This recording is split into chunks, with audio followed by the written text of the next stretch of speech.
Bismillahirrahmanirrahim. Da sunan Allah mai rahma mai jin ƙai. Matar Hariji kashi na 11.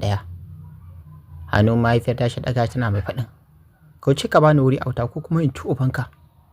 To bari ka cin faɗa maka ko abin layarku da ta ji wannan gamin gambizar auren. Na sha da kai. Sai da ta sallame daga sallan magarba ta take. Wacan shashashar Zaliha ce, ‘yar uwan ɗayan. Ita ce kawai hada murnata.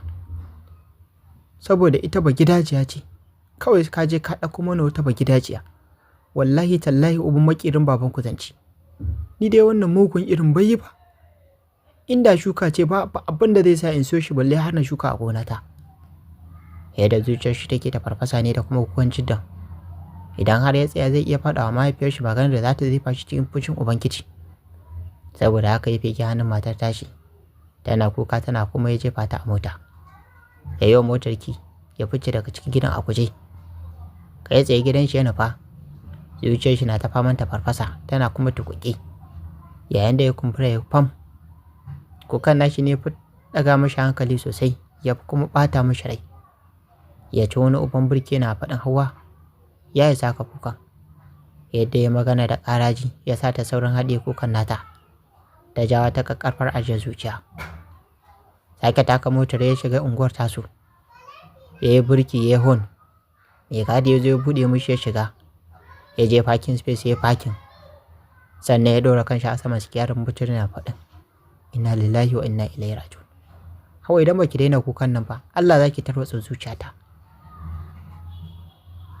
Wannan hukuncin haka ya mun yawa. Daguwa ta yi da idanta da suka juya sharkaf da hawaye ta ce, ina ne nan kuma rufe mata baki na faɗin. Gidanki ne, nan ɗin gidana ne da iyalaina. A nan kuma za ki zauna kafin mu kai ga tafiya Lagos. Amma ba na son sunan da ke faɗa min, ki daina faɗa min kin ji ko? Sunana Muhammad Lamir. Rufe idanta ta tana faɗin, tabɗe jam. Rashin kunya kenan. Ai mu a rigan mutum baya faɗar mai sunan baban shi. Murmushi yana faɗin, to kawai ki rika ce min baby kin ji ko? Ba tare ta damu da abin da hakan yake nufi ba. Da fara maimaitawa. Babi, bebe, bebi. Dariya sosai ta tashi. Wato ita a ganinta. Komai har sai ya wuce. Ta samu abin maimaitawa. Babi, bebe, bebi. Tana nufin duka haka za ta rika kiran shi. Ni kam yau na ga ta kaina. Ya faɗa yana mai buɗe motar. Riko ta yi zuwa jikin shi suka nufi ƙofar shiga cikin gidan. Ya buɗe ya shiga bakin shi ɗauke da sallama. Mabaruka da ke fitowa daga kicin ta ɗago da manya-manyan idan ta tana masa sallamar. Ai ba ta san sanda ta saki plate ɗin da ke hannunta ba. Saboda tsananin firgici da kuma mamaki. Janye hawaye daga cikinsa yana mai zaunar da ita saman ɗaya daga cikin kujerun da ke a falon. Sannu da hutawa uwar gida sarautar mata. Ya kadaici ba ta iya amsawa ba saboda wani yawo mai ɗaci da ta hadiya da ƙyar. Ta matso gaban cikin macewar gaɓoɓi tana faɗin. Lamir, wace ce wannan? Ta yi magana tana mai kallon Jiddu. Wace ita ma ɗin ita take kallo ƙwar. Tana mai daba santin kyawun da mabarukar ta yi. Ta ajiye wannan nauyin numfashi a ran tana faɗin. Dama ni ce. Miƙewa yana mai faɗin. Ƙanwarki ce. Ina fatan Isa ya gama gyara mata ɓangaren ta ita ba. Bata iya cewa da shi kala ba. Saboda wani baƙin cikin da ya turnike zuciyarta. Ya ja hannun Hauwa domin su haura sama. Amma sai ta noge tana faɗin. Tabɗi jan. Sallah na je na faɗo. Ai wallahi ni dai sai dai ka bar ni a nan. Ita dai ba za ta rabu da abin magana ba. Haka ya faɗa a cikin zuciyar shi don haka ya fige ta da ƙarfi. Da fada cikin shi ɗauki ta cancak. Tana ihu tana kuma ya haura da rai sama da ita. Bai tare ta a ko'ina ba sai a tsakiyar falo. Tsaya ta tana mai kallon wurin. Da zube a wurin tana mai kallon kowace kusurwa ta falon. Cike da tsoro da kuma mamaki. Komai juya mata yake saboda ko a mafarki ba ta taɓa tunanin tsantar kanta irin wannan wuri ba. Mikiya ta tana taɓa kujerun da ke ɗakin tana dariya tana mai faɗin la ilaha illallah. Kaɗo Zo ka ga gumakan na wallahi laushi gare su. Jikinsa kamar jikinka ba. Fitowa ya tare tsaya a cikin kofar. Ya zuba mata idanu yana mai kallon inda take. Komai a falon sai faman shafawa take tana ƙirƙira dariya. Murmushi ya matsa ya sha gabanta. Da ya ga ta kalle shi ya nuna mata standing AC da ke tsaye a kusurar falon yana mai faɗin. Wannan kuma menene? Da na taɓa wajen sai na ji sanyi kamar ƙanƙara. Sai da ya sauke wannan nauyi ajiyar numfashi. Sannan ya ja hannunta suka zauna kana ya fara magana. AC ce. Kallonsa ce da mamaki sannan ta ce, to, ta kuma sunanta Asi? Amma me yasa ba na ganin ta a rigar mu? Sai da ya dariya mai isar shi. Sannan ya ɗauko ya kalle ta yana faɗin. Ai ba ku da wutar lantarki, shi yasa ba za ki taɓa ganin shi a rigar ku ba yarinya.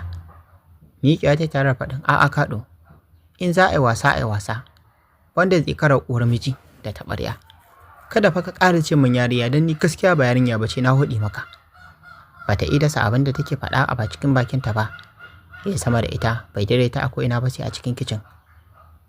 Da yake cikin falon nasu sannan ya ce, shirman ki fa ya fara yawa. Yunwa nake ji da me za mu ci? Doro ɗan ƙaramin bakinta tana faɗin. Nan kuma ina ne?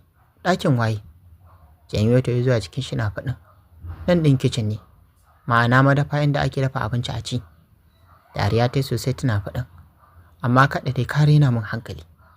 Yanzu nan ɗin duk wannan jirin duk kana nufin madafa ce? To in ma banda ka rena ni, ina za a girka murhu a nan? Haɗe dariya shi yana faɗin. Ai ga murhun nan. Doke kan inda ake kunna. Matsa ta yi. Ya doki abin kunna gas ɗin. Idan na ya saki wata ƙara tare faɗin. Wayyo kunne na. Wayyo sai ƙona ni. Dariya sosai yana faɗin. Zo ki mana girki. Me za mu ci? Dan ni yunwa nake ci. Toro baki ta tana faɗin. Tabda jan.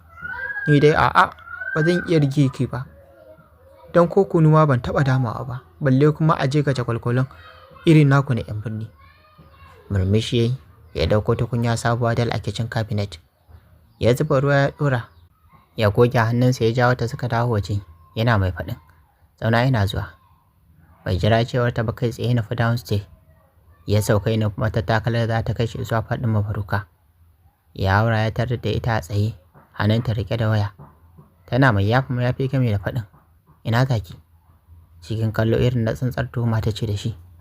Zan je in tambayi tsohuwarka ne. Da sanin ta kai kawo min wannan kucakar kuma karuwar ta taka gidana? Har kai mata bangare a cikinsa? Ka shige ɗaki da ita sama da awa guda? Murmushinsa ne ya faɗaɗa game da faɗin. Abin da ya zo min a bazata. Wallahi ya sa ban sanar da ke ba, amma ki haƙuri. Na san na yi miki laifi, duk da ƙila kin samu labarin cewa dama ina neman aure. Mama Faduwa, wannan yarinyar da yake gani matata ce ta sunna. Da aure ya ba ku matsayi ɗaya wurina. Babu wacce ta fi wata, sai wacce ta fi kwatanta min adalci da kuma kwantar min da hankali. Numfashi ya ja ya ci gaba da faɗin. Mabaruka, Hawa yarinya ce ƙarama, ƙanwar bayanki ta ƙarshe. Don gaba ɗaya ba za ta wuce sa'ar Zainab ƙanwarki ta huɗu ba. Haka Allah ya nufa, kuma ya ƙaddara. Ba ta san komai ba. Da ni da ke ne za mu taru mu sanar da ita. Idan muka yi mata mugun karatu, to da shi za ta tashi. Haka zalika. Idan muka ba ta sahihin karatu, wanda babu mugunta ko son rai a ciki, to shi ne zai zaga a cikin tsakankaninmu, alkhairi zai wanzu a cikin zamantakewarmu, ya ba mu kyakkyawar alaƙa da fahimtar juna, wadda hakan zai yi tasirin bibiyar mu har ƙarshen rayuwarmu. Daga mu shanu ta tuna faɗin. Kai da ka ta bakin munafikin Allah ta'ala. Kana nufin da wannan matsiyatan kalaman naka su ne za su yi tasiri a kaina? Kanwa, wallahi ka yi tsararo. Allah ya kiyashe ni taɓewa yin kanwa da wannan baki dajeri yarinya. Kai dai da kwaso ta ƙare maka a can amma ban da ni. Yadda take magana tana mai nufin shi kamar za ta dake shi. Ya sa shi sakin baki yana mai kallon ikon Allah har ta zo gaban shi tana mai faɗin. Wanda ita ce sakayya halaccin da ne maka Lamir. Ka je ka ajiye karuwa a Legas. Sannan da ka tashi dawowa, ka dawo min da kishiyar ma wannan ƙazama ku cakar yarinyar da ba za ta taɓa wayewa ba a rayuwarta. To wallahi sai dai ka zaɓa. Ko ni ko ita, ni kan ba zan taɓa zama da ita a matsayin kishiya ba. Wai muna amsa sunan miji ɗaya muke aure. Ka cuce ni a abubuwa da yawa Lamir. Baka damu da sauke min haƙƙina ba. Wata da watanni kana ƙwarata. Kana bari na da damuwar da bani da mai yin maganinta sai kai. Sannan yanzu a ce kaya aure. Wannan ma cin fuska ne da kuma wulaƙanci. Da wani kuzari za ka riƙe mu biyu har ka biya wa kowace buƙatarta. Shafa sumar gashin kanshi ya fara magana. Duk wannan ba wani abin damuwa ba ne. Abin da ya shafi ki kuma haƙƙi ne a gare ni. Shine na sanar da ke matsayin Hauwa a wurina. Kuma na sanar da ke. Ruwanki ne? Ruwana ne na kusance ta kullum. Ruwana ne kuma na bari sai shekara ban sauke mata haƙƙinta ba. Kamar yadda nake miki. Wannan duk matsala ta ce. Amma dai ki sani, kuma ki sa a ranki cewa aurena da Hauwa yin Allah ne. Kuma ya kulli babu wanda ya hana shi. Kamar yadda mahaifinta da danginta suka ƙi. Kuma gashi daga bisani dole sai da suka ƙyale mu. Duk baƙin cikin mai baƙin ciki sai dai wallahi ya mutu. Idan kuma mutum yana ganin ba zai iya haƙura ba, to sai dai ya haɗe zuciya ya mutu kowa ma ya huta. Wani mugun tashi hankali ta tsinci kanta a ciki wanda ba ta taɓa tunanin Lamir zai sa ta a ciki ba. Tunda suka yi aure tsayin shekaru 3 bai taɓa daga mata murya irin haka ba. Sai a yau akan wata macen ma kucaka ƙazama ba fullatana da ko 'yar cikinsa inda ya aure da wuri bata kai ba. Lallai da aiki ja a gabanta. Dole ne ta tashi hankalinsa da duk zuri'arsa. Babban tashi hankalinta shine cikin da take dauke da shi na watanni 2 wanda a lissafe idan zai yi lissafi watan su hudu rabon da wata mu'amala auratayya ta shiga tsakaninsu. Sai kwanaki 8 da suka wuce rana da ta yi mishi tijaran nan. Yanzu ta yaya za ta liƙa mishi wannan cikin kamar yadda ta liƙa mishi na fatuwa. A matuƙar fusace Lamir ɗin ya juya zai fice daga cikin ɗakin. Aiko ta kamo kwalar rigar shi ta baya tana faɗin, wallahi ba za ka fita ba sai ka faɗa min matsayina a wurinka. Na gaji da wannan rayuwar kuncin da kai Lamir.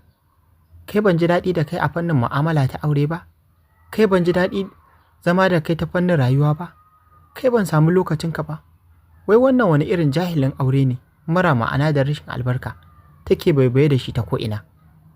Lamir na tsane ka, na tsane jininka, na tsane zama da kai, na tsane komai naka. Ka rabu da ni don Allah Lamir. Ni dai na ce ka sake ni, ka zauna da wacan kucakar matar taka. Murmushi ya mata ta ɗago da kanshi yana mai kallon ta game da faɗin, saurin mai kike ma faduwa? Kin daɗe kina roƙona na sake ki. Na ƙi miki ne saboda abubuwa 2 da nake dubawa, amma ki ɗan ƙara haƙuri. In dai za ki ci gaba da faɗa min dukkan abin da ya zo bakinki, ina mai yi miki albishir saura kiris. Yana faɗa haka ya juya ya fice da sauri, ya nufi kicin, ya dauki dukkan abin da zai buƙata ya fita. Ya koma faɗin jiddo, ya shiga ya tarar da Sa'id tana ta kalle-kalle. Ya shiga kicin ɗin, ta bi shi ta tsaya a baya tana mai kallon yadda yake haɗa komai. Taliya ce ya dafa musu, sai tomato soup da ta ji busasshen kifi sai faman kamshi take yi. Ya zuba musu a plate ɗaya. Ya ɗauka abin na arziki ne. Haka yasa suka fito, ya ja ta danin suka zauna. Ya ɗauki cokali ya juya, ya ɗeba ya kai mata baki ta kawar da kai. Ta tashi ta je ta wanke hannunta a famfo. Ta dawo ta juya ta fara ci da hannunta. Limshe ido ta yi, tana mai tauna abincin a hankali. Yana kallon ta har ta haɗe na bakinta. Ta buɗe idanu, ta duba idanu, ta buɗe idanunta. Ya ba zai kai cokalin a bakin shi ne. Ya yi saurin riƙe cokalin ta janye fulat ɗin ta tashi. Ta sauka ƙasa ta juyo mishi baya. Ajiye cokalin da ke hannun shi yana mai zuba wa sarauta Allah ido. Abincin da yawa amma ko a cikinta. Haka ta riƙa cin abincin tana kaɗa kai. Tashi yayi ya matsa gurin ta yana faɗin, ba za ki iya cinyewa ke kaɗai ba, ya kamata na taya ki. Wani mugun kallo ta watsa mishi tare da ture tana mai faɗin, a'a, mugunta kake so kai min, ka cinye ni kuma ka kyale ni da yunwa. don wannan katon bakin naka zai ɗau loma. Cikin ƙanƙanin lokaci, Lamir ya ji damuwar da Mabruka ta cusa mishi, Hauwa ta kawar mishi da ita gaba ɗaya. Na ya kyalkyale dariya na faɗin, "It's okay, amma wallahi sai kin cinye shi ta san kin yarda?" Daga mishi kai ta alamar ta ci gaba da cin abincinta. Ya miƙe ya shiga kicin, ya ɗebo wani, ya zauna a dainin ɗin ya ci yana mai ci gaba da kallonta. Cikin tafa ya cika, gashi ko rabin abincin bata cinye ba. Abinka da mai ɗan ƙaramin tanki. Jiya ta kalle shi, ya haɗa girar sama da ta ƙasa, babu alamar wasa a saman fuskar shi. Yana mai ci gaba da cin abincin shi a natse, yana mai ɗan daddana wayan shi jifa-jifa. Sake yin ƙasa ta yi da kanta, tana mai cakula abincin, shi kuma yana mai satar kallonta. Idan ta ci abin da za ta iya, sai ta ɗago ta kalle shi. Haka dai har ta gaji, ta ɗago tana faɗin, "Kaɗa na ƙoshi." Hannunsa ya ɗora a bakinta yana faɗin, "Shht." Sannan ya miƙe, ya ɗauko lemu da ruwa ya tsaya a kofi, ya tsakunna gabanta ya kai mata baki. Ta karɓa ta sha, sannan ya sake tura abincin yana faɗin, "Alƙawari muka da ke kin ce za ki cinye, saboda haka sai kin cinye shi tas." Ai bai gama rufe bakin shi ba, sai ga hawa yana biyuwa daga cikin idanunta suna shatata a saman kuncinta. Koma ya zauna kan stool da ke a dining area ya ce da ita, "Oya, ki cinye ki, sai ki je ki wanka. Ni zan je masallaci, na ji an fara kiran sallar magariba." Daga haka ya miƙe ya je ya ɗauro alwala. Ya ƙara zuwa ya tasa abincin a gabanta yana faɗin, "Oya ki fa cinye." Dura kawai take tana kuka, jikinta kamar zai fashe. Har wani yunƙurin amai take tana jan ajiyar zuciya. Mutuwa ya da sauri, bai ko kalle inda take ba. Yana ɗaura agogon hannun shi ce, "Idan na dawo na ga baki cinye abincin nan ba kuma, sai na yi gunduwa da sassan jikinki." Wawuyar ta ku fashewa ta da sake fashewa ta da wani sabon kuka. Da dadi ya ce zai yi gunduwa da ita. Idan har ta auna gaɓoɓinta, yau ta san idan bata cinye abincin nan ba, to dafkenta ma za su sha romo. Kai abu, tun tana ɗaukar abin kamar wasa, har dai ƙarshe ta tasa abincin a gaba, ta haɗa kai da gwiwa ta rusa uban iyo. A daidai lokacin da yake haurowa sama, ya hauro da sauri, ganin yadda ta riƙe ciki tana kuka wuyi. Hakan ya sa shi komawa ƙasa yana faɗin, komawa ya zauna yana faɗin, "Me yake yi ihu, bayan kin ce za ki iya cinyewa?" Cikin shi shekwara take faɗin, "Alƙur'anin Allah na ɗauka abincin kaɗan ne. Ashe da yawa, a radin Allah ka haɗa kai mugu ne, shi yasa ashe ka zubo da yawa." Wata cafka ya kai wa gashin kanta yana faɗin, "Ni ne mugu?" Ka ta sake rushewa shi tana faɗin, "Mana, mugun mugaye ma. Sai cin alhaki na kake yi. Ka tsotse min innane na, sannan ka yi min wanka. Haka zalika ka sa na cinye abincin da ya fi ƙarfi na. Wallahi sai mun yi sabi da kai a lahira a gidan Ingarido. Kai nan za a kai ka idan ka mutu, ni kuma gidan Hamana." Dariya ce ta kwashe mishi, sai da ya karasa dariya sannan ya zauna yana faɗin, "Waye kuma Hamana?" Shiru tai tana faɗin, "Wazirin Fir'auna ne, kuma babban su a gidansu." Murmushi yayi yana mai cewa, "Kin taɓa zuwa Islamiyya?" Turo baki ta tana faɗin, Maddiba Gambaja ne, idan ya dawo daga yawon cirani yake koyar da mu." Murmushi yana faɗin, "Makaranta 4 zan saki, ta Islamiyya da ta boko. Haka zalika zan ɗauko masu koya miki a gida. Sannan a koya miki girki, dan kai ki catering school. Sai ta koyan kwalliya da kuma zama da miji." Numfashi ta sauke tare faɗin, "Ni dai ba za ni ba." Sai rufe mata baki yana faɗin, "Ai ko sai kin je. Kar ma ki ƙara cewa ba za ki ba, don ba na son musu." Shiru tai tana mai rikicin ta game da faɗin, "Wayyo ciki na." Da sauri ya ɗago tana faɗin, "Me kuma?" Wani kukan ta sake fashe mashi da shi. Can ta nisa ta ce, Ka sa na jonin tare leda kuma." Sai rufe mata baki ya ƙara yi. Da riƙe cikin ta tana kuka ya ce ita, "Dallaki magana menene?" Ka ta kuma rushewa da shi. Ta kwanta a ciki tana faɗin, "Kashi nake ji kuma babu jejin da zan zagaya a kusa. Wallahi ji nake yi kamar in yi shi a wandona." To fa, jama'a ni fa sakacin Hauwa Allah ya fara isa ta a radin Allah. To amma ku fa, na san ku yanzu ma kuka fara ko? Ya tara a shiri na gaba. Tun yadda za ta kai a cikin labarin da muke kawo muku mai suna matar Hareji. Wannan ne Abubakar Sadiq nake kawo muku shaunan can tamu nake cewa. Da wannan ne farkon zuwa wannan channel ta mu sai ku danna mun subscribe sannan ku ta mana alamar ƙwarar sanarwa. Domin ya dinga sadda ku da zarar mun ɗora sabon shiri. Kana ku ta wani alamar like domin ƙara mana ƙwarin gwiwa. Sannan kun sha wannan bidiyon ga abokananku da ke da Facebook. Sannan kuna damar ajiye ra'ayi ƙorafi ko ba comment section kamar da tulami da muke kawo muku. A huta lafiya.